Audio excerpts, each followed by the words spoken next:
What's up, y'all? We're gonna get chapter 6 started, but before we get chapter 6 started, I want to have a moment of silence for somebody that I've been talking about sporadically, you know what I'm saying, in my stories, but they passed in between this story and the last story. So let's have that moment of silence.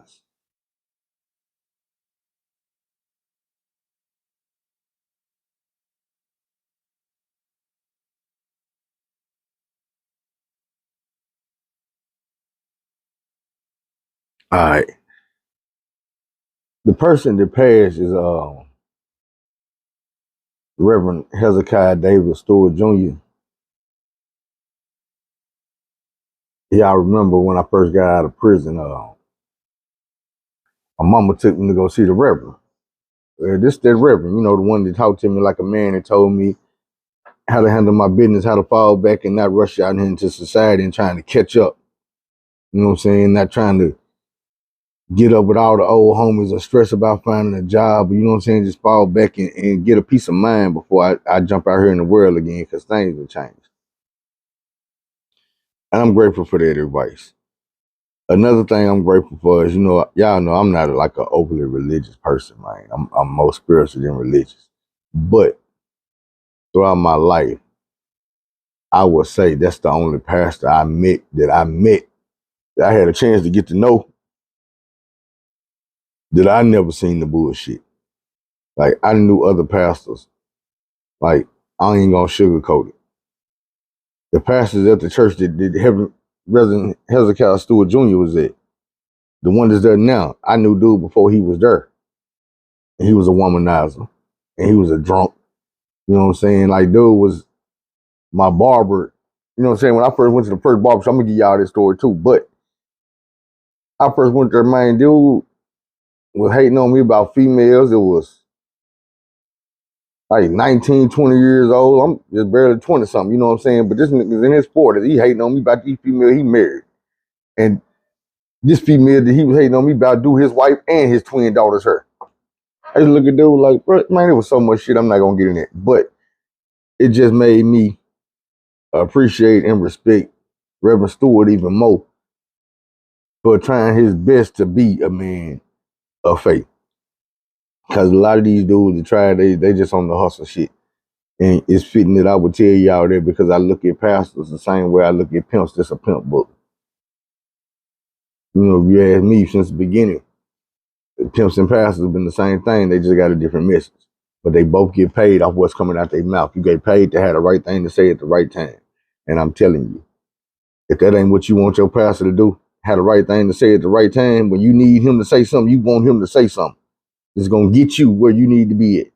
That's the same way a hoe feel when she come to that pimp. Whether some good talk, some pimp talk, she need that nigga to say something that's going to motivate her to go out there in life and do something, no matter what it is.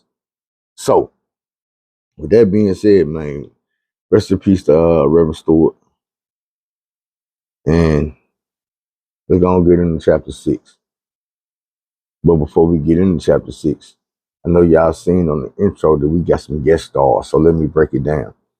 This whole chapter is going to be about the guest stars.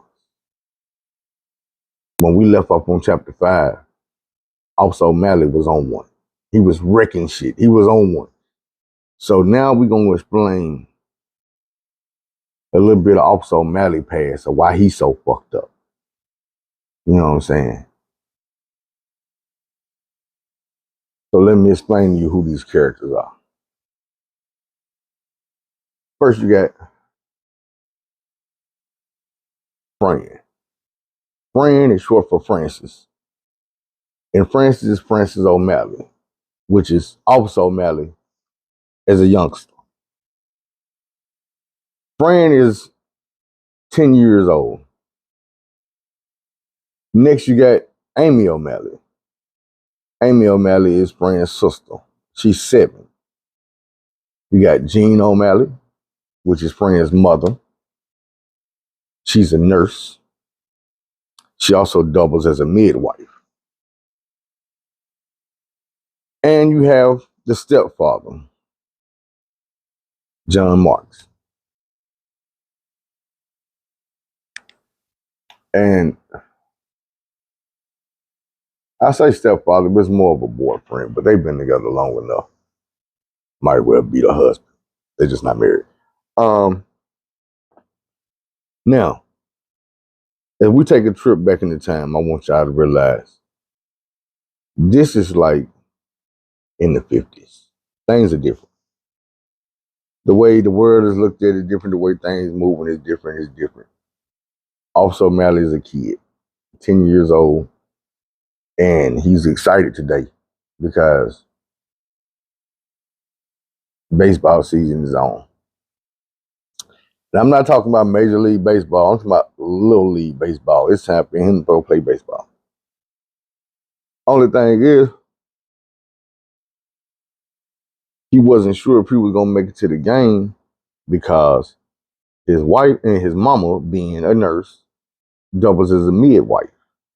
And she's out of town right now with his aunt, getting ready to have his baby.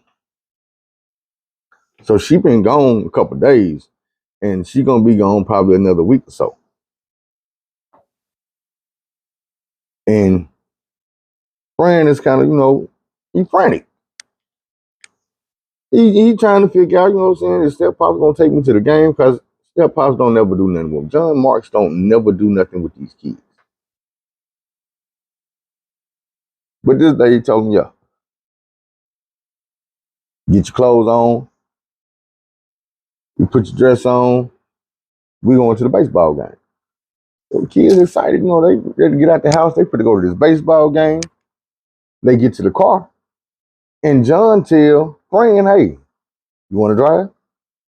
They're like, yeah.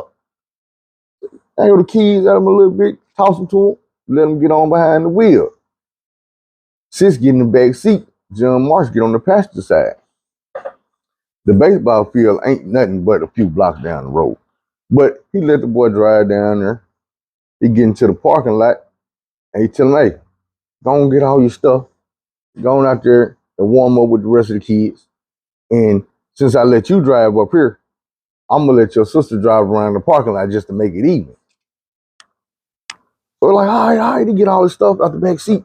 And he go play baseball. Now, the current word, he didn't think about nothing else. But his sister get on up there.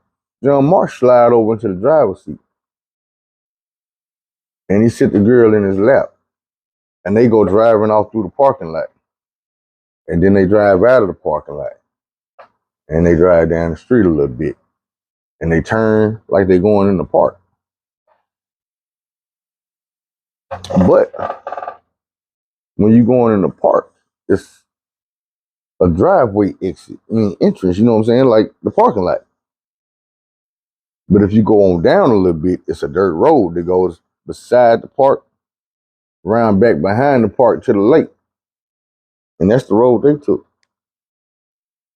Man, John Marston took this little girl back here behind the lake and just did the most. You know what I'm talking about. He violated the little girl back there. And he didn't beat her up or nothing like that. He was, I hate to say gentle, but he took his time and made sure that he didn't leave no bruises and marks on him. Put it like that. The girl was scared. She didn't know what was going on. She didn't know, you know what I'm saying, what to do. Being a child, she didn't have the authority to tell this man to stop. She didn't know what he was doing, but it felt wrong. And it hurt. It hurt a lot. And when he was done, he gave her a speech about how she was a good girl and she did good and he was proud of her. And he gave her $2 and told her, when we done here with your brother, I'm going to take you to get some ice cream. Would you like that? And she told him, yeah. And he told her, maybe later on we'll go shopping and I'll get you a new dress. Would you like that? And she told him, yeah. And they went back and they watched the baseball game. After the baseball game was over, John Marks took the kids to get ice cream. And then he took them home. He sat back drinking beer while they watched TV. And eventually everybody got tired and they went to bed. Now in the middle of the night, John Marks gets this urge. And it's strong. He can't fight it. He get up. He walking through the house. Nothing but his tighty whities. And he get down the hallway, just stop at the bedroom door. And he opened the bedroom door, he peep in. And he don't hear nothing but breathing. He slide in and shut the door behind him real slowly. And when he get to the bed, gets a rubbing on himself. He ain't smiling, but, you know, he's trying to get that look on his face like he could get what he want. And when he pulled the cover back and slid in the bed, Fran didn't know what was going on. And he looking like, John, what you doing? John put his hand over his mouth and rolled him over on his stomach and laid on his back. And he took him too.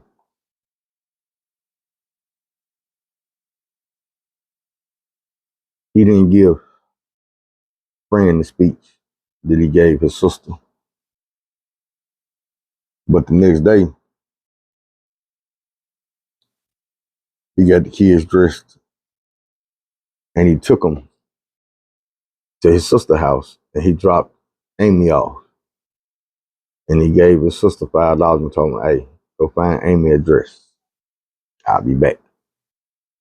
He told Fran, hey, me and you, we're going to go kick it with the guys today. We're going to go hang with the fellas. So they left and they went to that same park, pulled into the parking lot, and they got out and walked over to some more guys that was sitting under a tree, drinking, talking. And they sat there and they talked with the guys. And about 10 minutes into the conversation, John gave one of his buddies the elbow. Hey, man, how you feel about them gays? And you got friends sitting here in the middle of the conversation. He's saying little things here and there, but he's a kid. He's just happy to be around me. He ain't with the big boys today. So he's listening, soaking up everything they say. John Marsh knew that. So he tapped his buddy, man, what you think about them gays?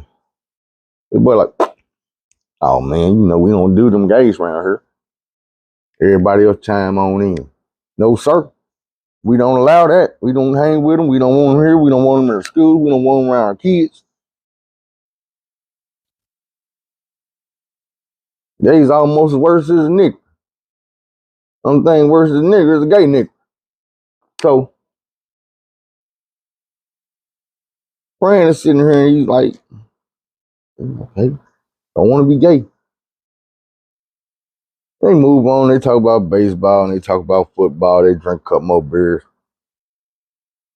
Somewhere down the line, somebody handed Fran a beer. This ain't a beer. YouTube, I want y'all to know this ain't a beer. This brisk iced tea with lemon in it.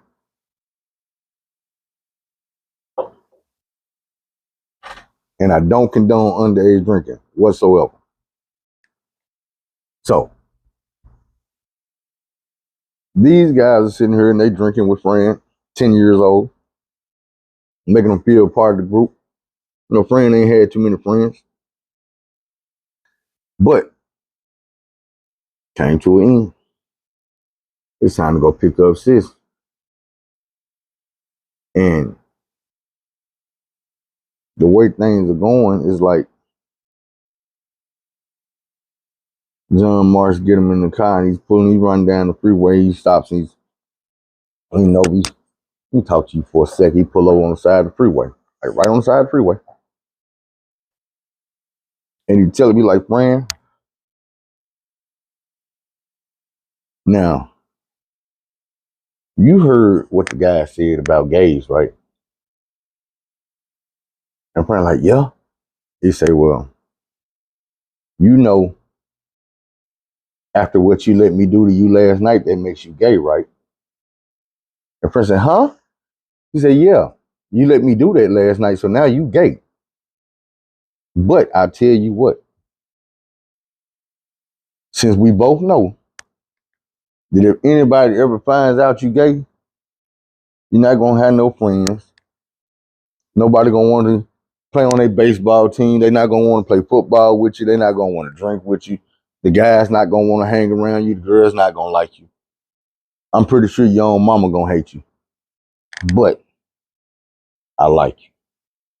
So what I'm gonna do is, I promise you, I'm not gonna tell nobody. It's gonna be our secret. Nobody else find out. And friends told me, okay. Then now, hey, go get your sister. Take y'all get some ice cream. So friend is looking at the window. He's kind of excited. You know, not excited, but he's relieved that nobody's ever gonna find out this secret. And as he's sitting here trying to soak it all in, he heard a zipper unzip. And before he could even think about what was going on, he felt that hand on the back of his head. Dang. We're gonna skip past all that. Y'all know what happened. So when they get the little sister, they pick up ice cream, new dress, take her home. And John Marks is rotating these kids. Neither one of them know what's going on to the other one. They have no idea. He's grooming them both. It gets to the point where he's telling this little girl, you know, like, it's not even forceful no more. Like, he didn't bust her open and she's 7 years old. And this man is laying in the bed with her and stroking her head and telling you my girlfriend. If something ever happened to your mama, I'm gonna make you my wife. I love you. You my girlfriend. You know how sick that is? And she eating it up. She don't know no better. She don't know the difference. All she know is this my boyfriend. If something ever happened to my mama, this gonna be my husband. He love me. He gonna take care of me. He buy me dresses. He buy me candy. He give me ice cream. He nice to me. Let me drive.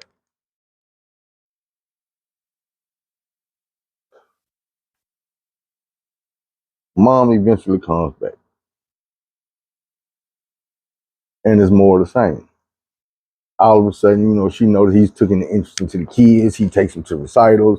He don't want to take them to the games. He's picking them up at the school. He's taking them to church. You know what I'm saying? If she needs a break, they'll go to the park. And whatever he do, he spend a lot of time with the kids. She love it. Giving her a break. So, as time passed, it came a time where friend came home late one night and his mama was waiting on him.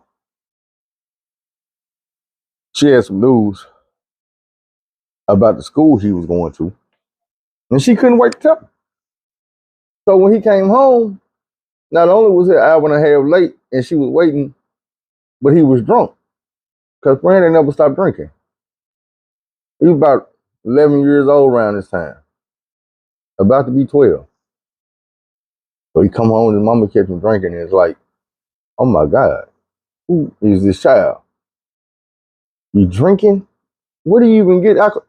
Don't worry about it. All this is irrelevant. From that point forward, she would just notice all the bad acting out or whatever that he was doing. And she never really just gave it any ideas to question why he was acting out. This was the 50s. Like, people never experienced these type of things. They didn't know what to look for. They didn't see the signs. But the boy was acting out. He was drinking, coming home late, staying out. And it ain't like he was a part of a gang. There wasn't no gangs back then. It was just him doing this. It wasn't everybody kid. It was him acting out, acting strange, acting weird, 11 years old. And there's no explanation. and his mama really ain't trying to figure it out. So, I mean, that's just what it was. And you get to a couple days after his 13th birthday. He done made 13. That means Amy is 9 going on 10.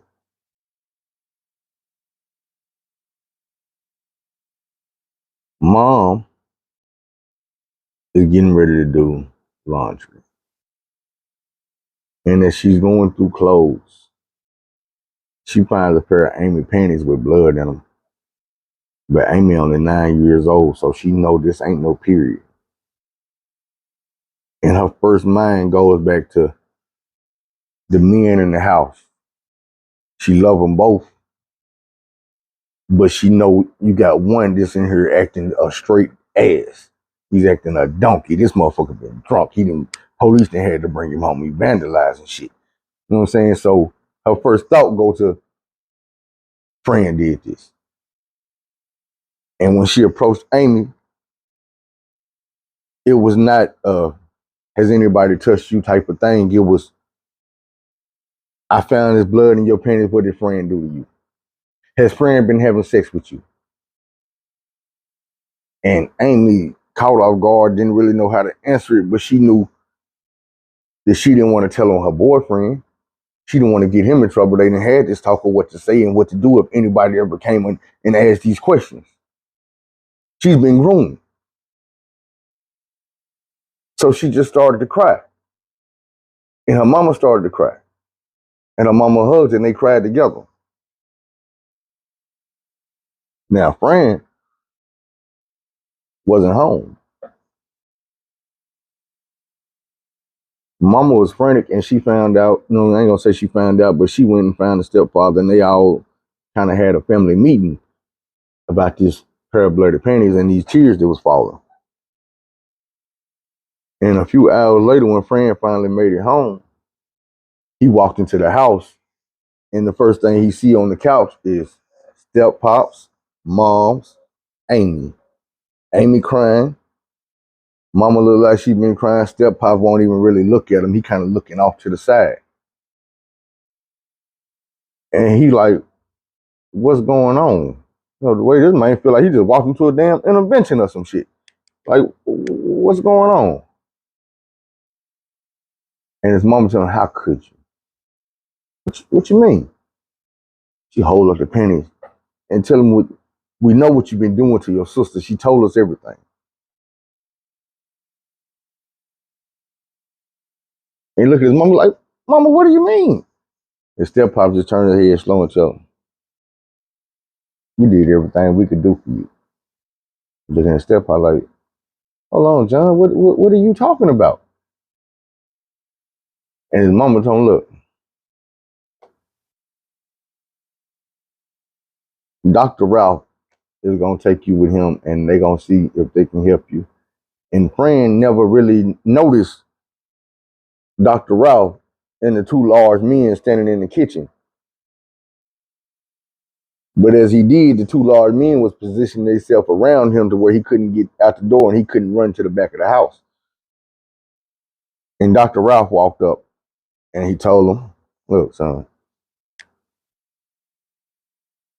we got a place for people like you where we try to help kids with their sicknesses. And I don't want you to fight me. I just want you to come with me. And if you listen to me and you do what I tell you to do, then you'll be back home in no time. Well, Fran never made it back home.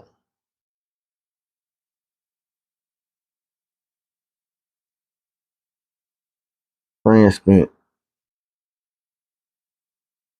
the next 5 years in, I wouldn't say like a crazy house, but more of a kiddie prison.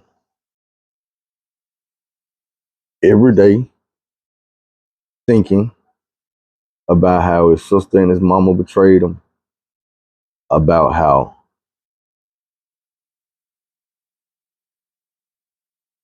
His stepfather, John Marsh, betrayed him. But in jail, the one thing he was familiar with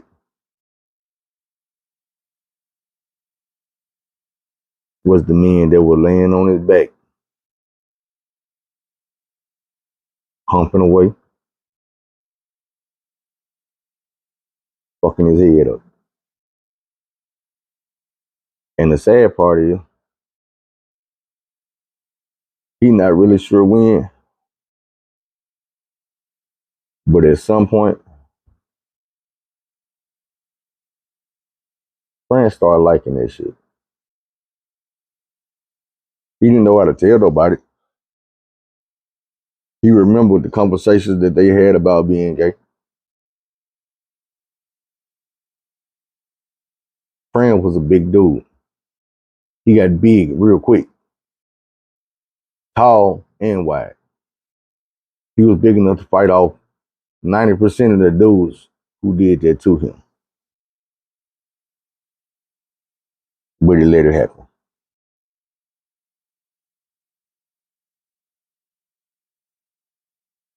Fran became a police officer for the same reason most police officers become police officers. Revenge.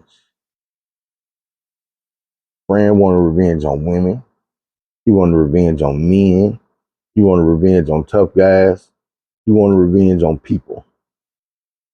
Because all his life, people had beat him down, treated him bad, locked him up, pinned him down,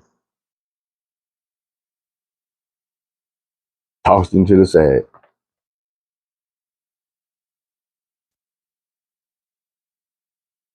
And out here on the streets as a grown man and Officer O'Malley, not Francis O'Malley.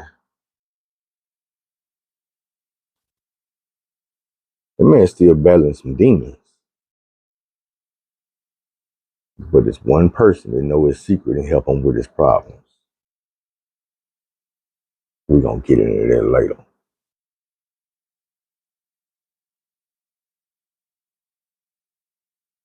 On that note, man, this has been chapter 6.